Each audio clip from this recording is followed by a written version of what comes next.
Bonjour, mon nom c'est Rodrigue Hébert, agent pédagogique au district scolaire francophone du Sud, au Nouveau-Brunswick, au Canada.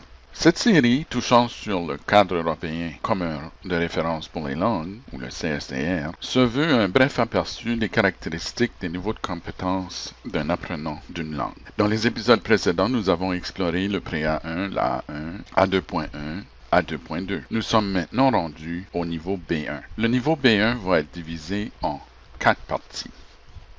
Dans ces épisodes de niveau B1, nous avons la langue orale B1.1, la langue écrite B1.1, la langue orale B1.2 et la langue écrite B1.2. Cet épisode va toucher la langue écrite B1.2. Je vous ai parlé dans ma série les notions de base de chaque niveau. Au niveau B1, c'est la même chose. Il y a le temporel, il y a les besoins et il y a l'environnement. Qu'est-ce que je veux dire par notion temporelle? Les notions temporelles demeurent concrètes. Au niveau B1, on commence à rentrer dans l'abstraction, mais on est toujours dans le concret. Ce qui est nouveau, c'est que on commence à voir qu'est-ce qu'est le futur possible ou le passé imaginé. Au niveau des notions de besoin, on a vu au niveau A1 et A2 que ça commençait avec la survie au début pour évoluer vers les connexions avec les amis et le développement de nouvelles connaissances. Mais au niveau B1, ces amis vont toujours être là, mais le désir d'apprendre, de connaître plus de ce qui nous entoure, ça va être axé sur les faits, sur le concret, mais il va y avoir un début d'exploration d'idées abstraites dans la langue d'apprentissage. Les notions d'environnement, le désir de trouver sa place. On a vu au niveau A1 et A2 que l'environnement, c'était très concret, c'était ce qui entourait la personne. Au début, c'était la coquille familiale, éventuellement la coquille communautaire, mais ici, on commence à regarder à la coquille beaucoup plus large. On va commencer à voir un jeune qui apprend la langue, mais il apprend à trouver sa place à l'intérieur de cette communauté langagière. On peut aller plus loin, évidemment, dépendant de l'âge et de la maturité. Ça sera peut-être juste le voisinage au début, s'il est plus jeune. Mais éventuellement, quand il arrive au secondaire, ce sera la ville, la province et peut-être même le pays. Donc l'environnement va s'élargir.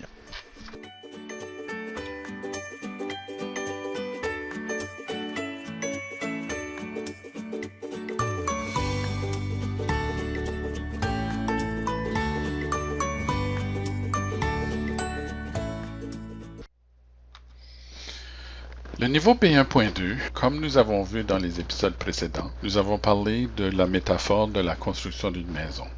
Quand on commence l'apprentissage d'une langue, on commence avec la fondation, ensuite la structure, les murs, les toits, éventuellement la porte et les fenêtres.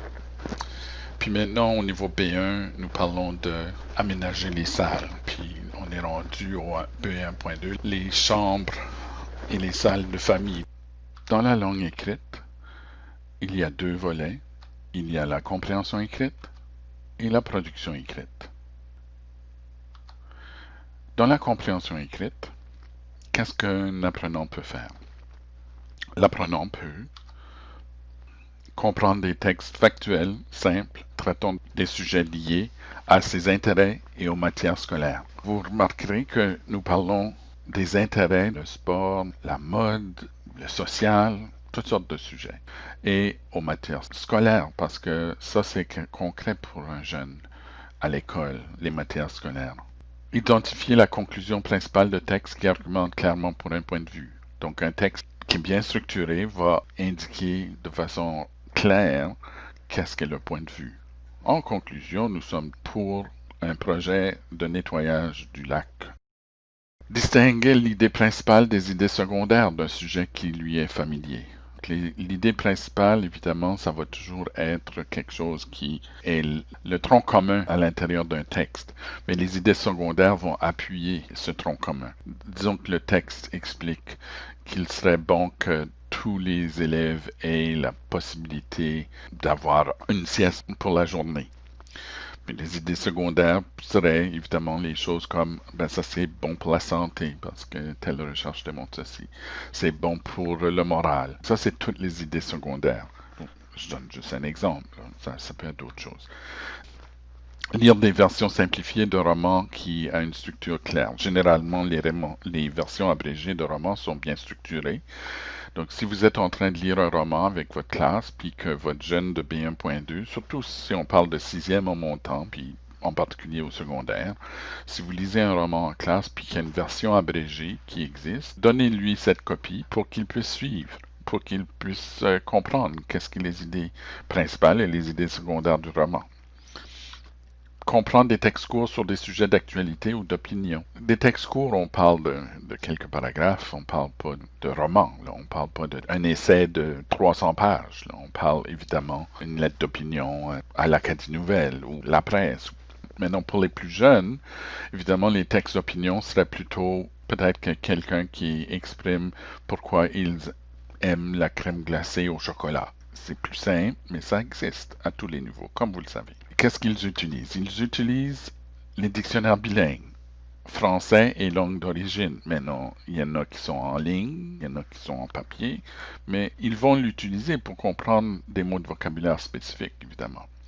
La relecture, relire, c'est une stratégie en utilisant le temps.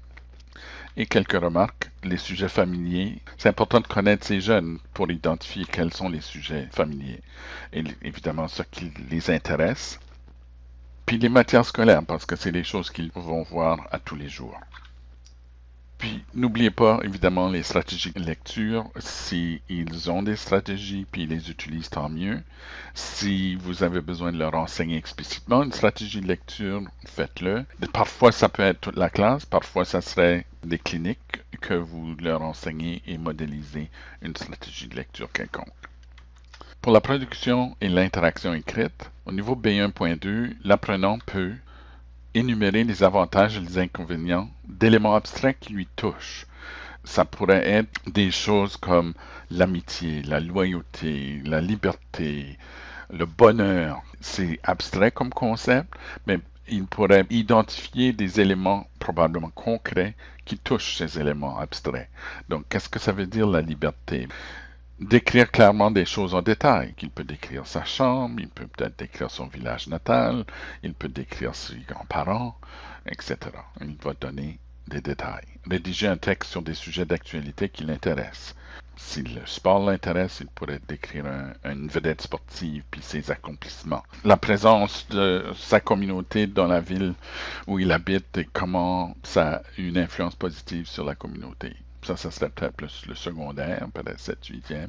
Pour les plus jeunes, les sujets d'actualité seraient plutôt ce qui se passe dans leur vie, essentiellement. Écrire des lettres formelles standards en suivant un modèle. Mais non, ceci, ça peut être comme une lettre écrite à un enseignant pour les plus jeunes ou à la direction d'école. Pour les plus vieux, ça pourrait être à la mairie, ça pourrait être à un politicien quelconque, ça pourrait être directeur général d'une organisation communautaire, etc. Ça vous donne l'occasion de leur enseigner comment écrire une lettre formelle. Écrire un résumé ou une histoire simple contenant des informations factuelles sur des sujets familiers. Ça pourrait être évidemment leur expérience qu'ils ont eue pendant la fin de semaine, où ils ont été visiter grand-maman et grand-papa, où ils ont été visiter un musée, où ils ont été à la plage. Pour les plus vieux, ça pourrait être une recherche comme un cours de français ou d'histoire, mais qui touche un événement qui s'est passé dans la communauté basé sur la recherche. En utilisant quoi? Des dictionnaires bilingues toujours, des stratégies d'écriture, donc des modèles, des organisateurs graphiques, des amorces. Ceci, c'est la fin de la section de la langue parlée. Et juste pour résumer rapidement, les notions de base que nous avons vues dans cette série, le temporel, les besoins et l'environnement. Au niveau de B1, ces notions sont dans le concret, toujours le temporel dans le concret, les notions de besoin sont dans le concret, les notions d'environnement sont dans le concret, mais avec le début des idées abstraites. Dans le temporel, un futur imaginé ou un passé exploré. Dans les besoins, c'est les besoins d'apprendre, le besoin d'apprendre les idées concrètes basées sur les faits, mais qui nous amènent vers des idées plus abstraites. Et dans l'environnement, le désir de trouver sa place, les buts, les espoirs, les rêves, dans sa ville ou dans sa province ou dans son pays. Avec ça, je vous remercie beaucoup et à la prochaine.